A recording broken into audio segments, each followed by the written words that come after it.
परवेज हूद भाई साहब, आगे सूरत हाल इस कदर जो फिगर्स हैं हमारे सामने, वो अल्लाह ना करे जो, लेकिन हम चूंकि किसी किस्म का प्लानिंग ही नहीं है हमारी आगे, ये मामला कहाँ पर जाते हैं आपको नजर आ रहे हैं? मुझे तो लगता है कि ये इट्स अ टाइम बॉम्ब जिसके ऊपर हम बैठे हुए हैं, और but it's just a matter of some time, और तमाम मसाइल की जड़ आबादी है, इसको कंट्रोल करना जरूरी है। इस पर फरमाइएगा।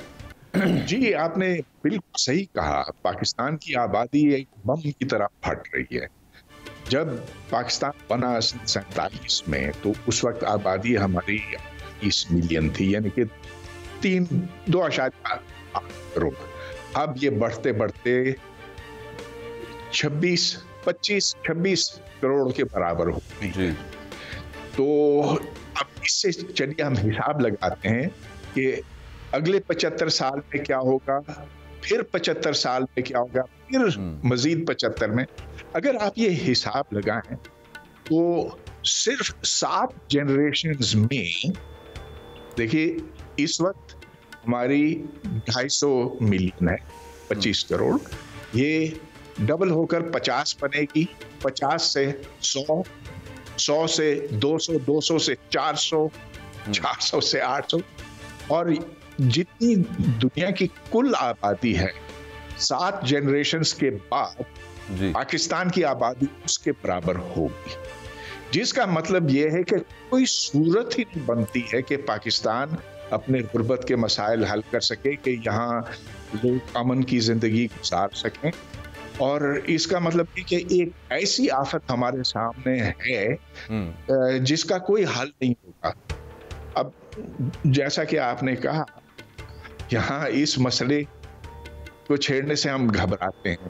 जो मिनिस्ट्री ऑफ पॉपुलेशन प्लानिंग थी उसे बंद कर दिया। दुनिया में कहीं ऐसे नहीं होता कि आप खानदानी मनसूबाबंदी की वजारत को ही खत्म कर देते हैं, जबकि ये पाकिस्तान का सबसे बड़ा मसला बना। करोड़ों बच्चे इस वक्त क्यों ऐसे लगता है कि फायदा है, क्यों लाखों करोड़ों बच्चे यहाँ आपको सड़क दिखाई देते हैं।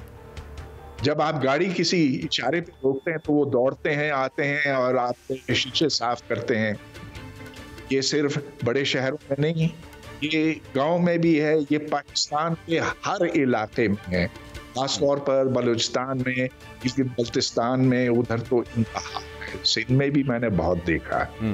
और वाज़ेह है कि जब तक हम आबादी को कंट्रोल नहीं करेंगे, और तो इस मसले से तो कोई छुटकारा मिल ही नहीं सकता। अब आप ये देख लीजिए कि बांग्लादेश कितनी एक अच्छी मिसाल बनती है। बांग्लादेश की आबादी, मशरकी पाकिस्तान की आबादी मगरबी पाकिस्तान की आबादी से ज्यादा थी, लेकिन उधर उन्होंने खानदानी मंसूबाबंदी के ऊपर अमल किया। नतीजा ये कि आज उधर की आबादी पाकिस्तान, यानी कि बांग्लादेश की आबादी अब पाकिस्तान की आबादी से कम है, और खासी कम है। अगर इधर 250 मिलियन है तो उधर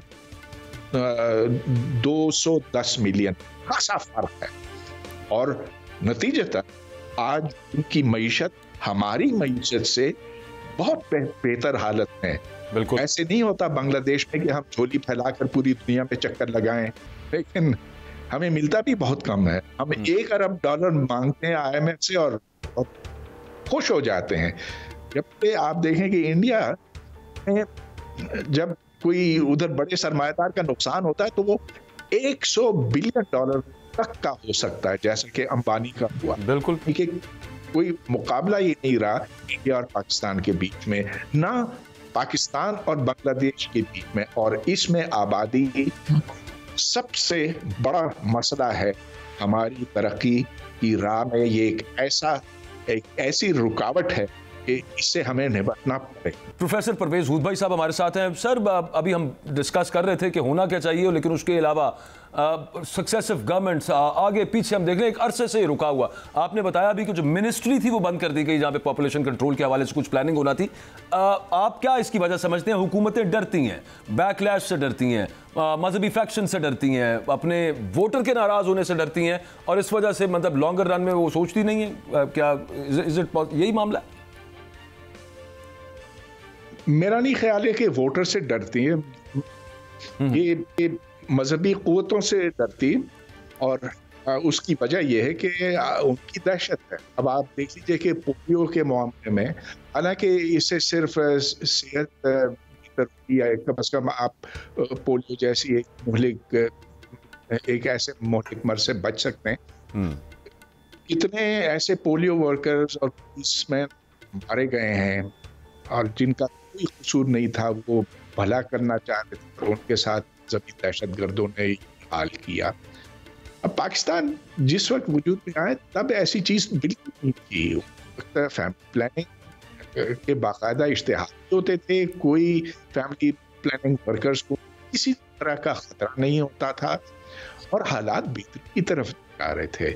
लेकिन जब से ये जुनून मजहबी जुनून दाने से तन भड़काया गया, तो और चीजों के अलावा ये मसला भी पैदा हुआ है।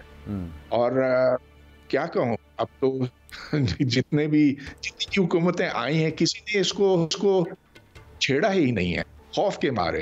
अच्छा, ये तो जो खौफ है ना, मैं I am sorry to cut you here, professor हूद भाई साहब, उनका ये कहना है कि जो यहाँ पर अयाशियाँ चल रही हैं और जो यहाँ पर निज़ाम सरकार चल रहा है, उस पर जो करोड़ों अरबों खर्च होते हैं, उसको डाइवर्ट किया जाए towards giving relief to people.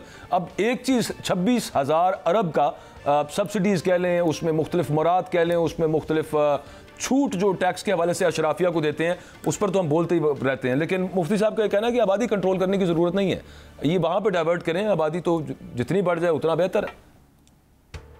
जी मैं क्या कहूँ, आप तमाम इखराजात सिफर भी करते हैं, सीधा सा आर्गुमेंट है। आप हुकूमत पर जितना खर्चा होता है उसको सिफर करते हैं, जो यहाँ मवासलात के ऊपर खर्चे होते हैं वो भी खत्म करते हैं। फिर भी यहाँ आप लोगों के पेट नहीं भर सकेंगे अगर आबादी इस रफ्तार पर गई। अब सीधी सी बात है कि हर फर्द की ज़रूरियात होती हैं, खाने की, पीने की, तालीम की, रिहाइश की और इधर से उधर जाने की वगैरह। तो अगर आप उसका थोड़ा सा बैठकर से हिसाब लगाएं तो आपको ये पता चलेगा कि अगर आपने तमाम सरकारी अखराजात सिफर भी कर दिए तो भी अब हम एक पाकिस्तानी को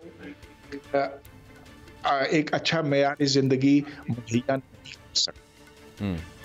अच्छा, हाँ ठीक है, होने दें, आज होंगे, लेकिन कल पता नहीं। जैसा कि पहले तस्वीर कशी पे होता था, हर मौलवी हर मुफ्ती ये कहता था कि तस्वीर खींचना हराम है, टेलीविजन तोड़ो क्योंकि टेलीविजन से खराबी पैदा होती है। आज तमाम हमारे जो मौलवी हजरात हैं वो टीवी पर आने पर आमादा हो गए हैं, अपनी राय बदल दी ना। खानदानी मनसूबाबंदी पर भी राय बदलेंगे, लेकिन बहुत देर हो चुकी होगी।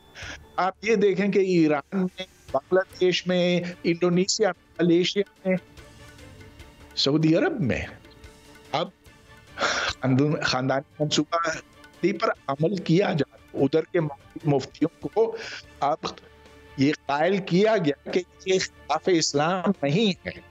यहाँ ऐसा हो जाएगा जैसा कि टेलीविजन के खिलाफ पहले थे और आज टेलीविजन पर आना चाहते हैं, ऐसा यहाँ पर भी हो जाएगा, लेकिन अफसोस की बात चुकी होगी।